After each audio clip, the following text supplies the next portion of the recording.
Real Housewives of Atlanta pays tribute to Porsha Williams' cousin Londie favors after death at 34.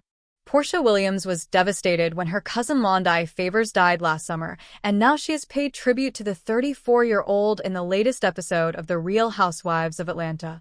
When Favors died suddenly in August 2024 while Williams was shooting the 16th season of the Bravo reality show, she took time off to mourn her beloved cousin, with whom she had a close relationship. Favors had even appeared on RHOA when she helped her cousin organize an event for her Pampered by Porsha betting line, as well as featuring heavily on the spin-off series, Porsha's Family Matters.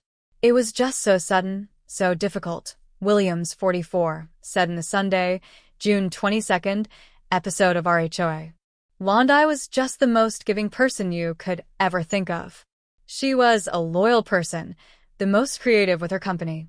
She did so much for my grandfather's foundation. The most honest person you can ever think of. It's just a huge loss." Porsha Williams pays tribute to cousin Londie Favors on her heavenly birthday 2 weeks after death. Williams co-star Phaedra Parks added, "I'm devastated because I know Londie was really the backbone of their family, very young, which is brilliant, I mean a sweetheart. I know Porsha is devastated." She also said that Favors had been like another sister to Williams. Cynthia Bailey also spoke on the show about Favors' death, saying, "I'm in shock. Londie was so sweet, so loving. This is devastating news." Parks reflected that, although relationships between some of the ladies on the show could be tumultuous, a shocking event like this would bring them closer together. "We just need to support her during this time," she said. "This group is a big group.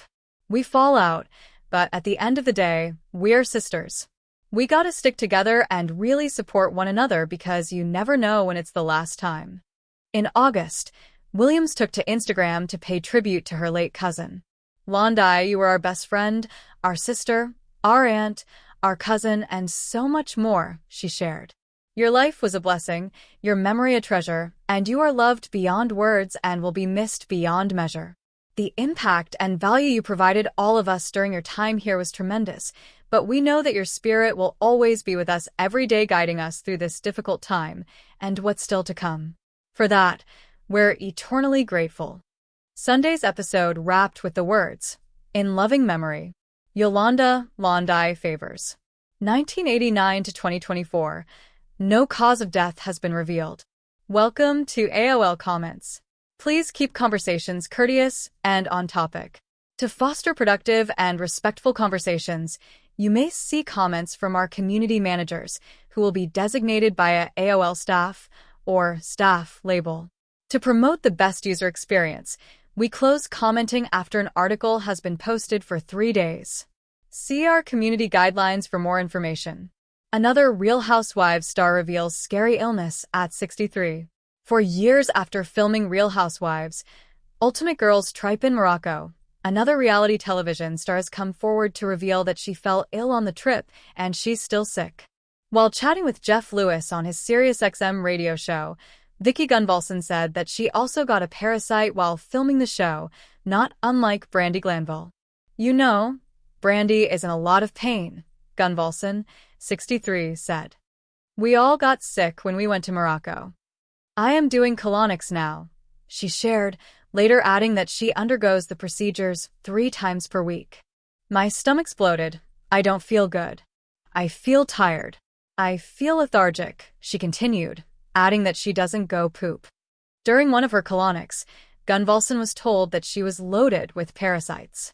Gunvalson said that she's doing what she can to get rid of the suspected parasites, including taking 2 doses of ivermectin every month. "It's not killing it. I think this parasite likes to be in me," she said. Gunvalson and Glanville were both on the same season of Rucked, which never ended up airing.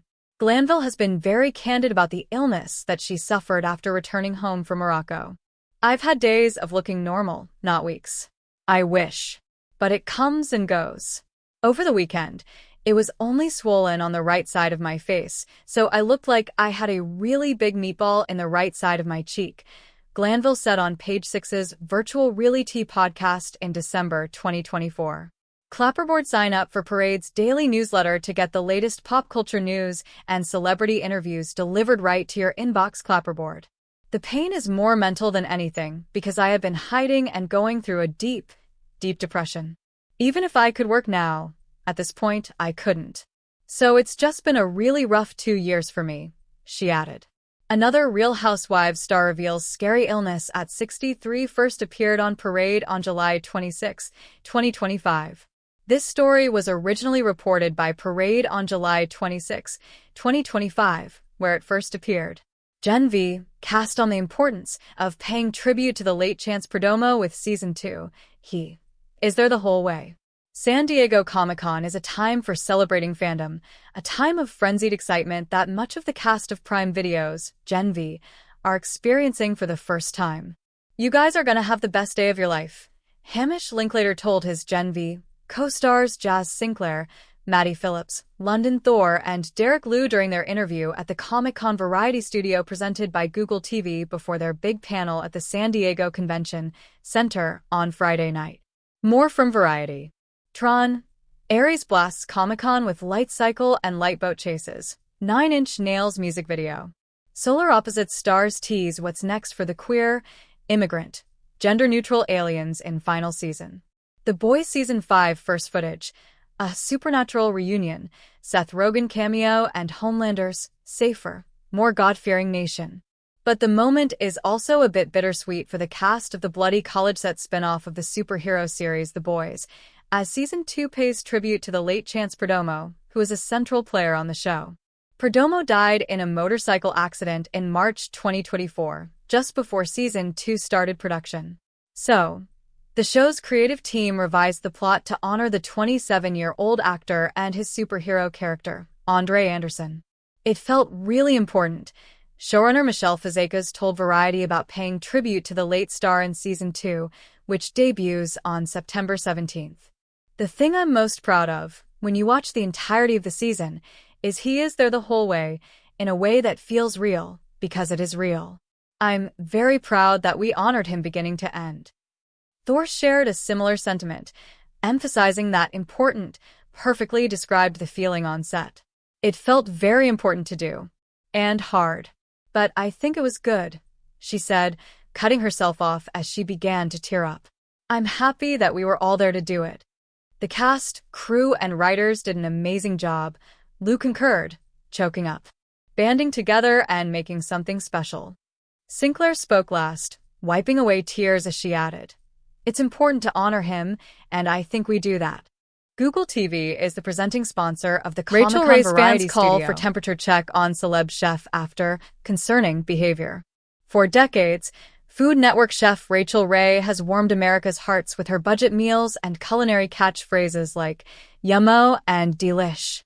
But now, worried fans are calling for a temperature check over the chef's bizarre behavior. People have been concerned about her for the past couple of years, a TV insider told The Post, following reports she was slurring her speech in a cooking video recently, leading worried fans to question if Ray is all right. "There's always been rumors that she drinks," said a source, who was quick to point out they didn't know if she could be suffering from a medical condition.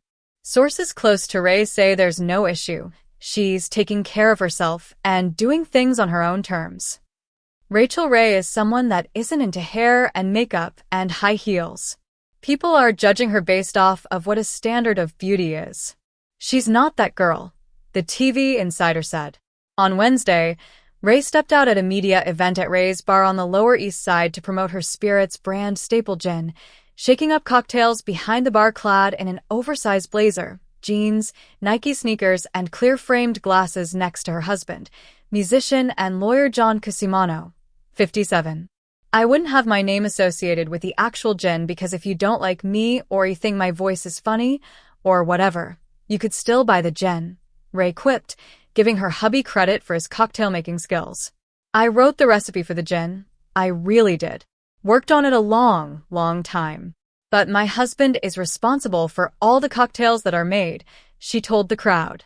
In May, Ray appeared to slur her words in a cooking video shared to Instagram on Mother's Day, showing her standing over a stovetop. She recalled a time when she was very, very poor living in Glens Falls, New York, before her big break in 2002 with $40 a Day, the show which saw her demonstrate how to live healthily on a low budget, catapulting her to a household name. Rachel worried about you. One fan wrote in the comments, "Rachel, are you okay? You don't look well," another asked. In June, an insider claimed to the Daily Mail that something seemed off with Ray, who showed bizarre behavior while conversing with fans and handing out bottles of her gin and baseball caps at an event at Broadway's Spirits in Manhattan. She got oddly close to some people, hugging them in a way that seemed overly familiar as she posed for photos, the source said. You know how Drew Barrymore acts with celebrity guests on her talk show, just like that.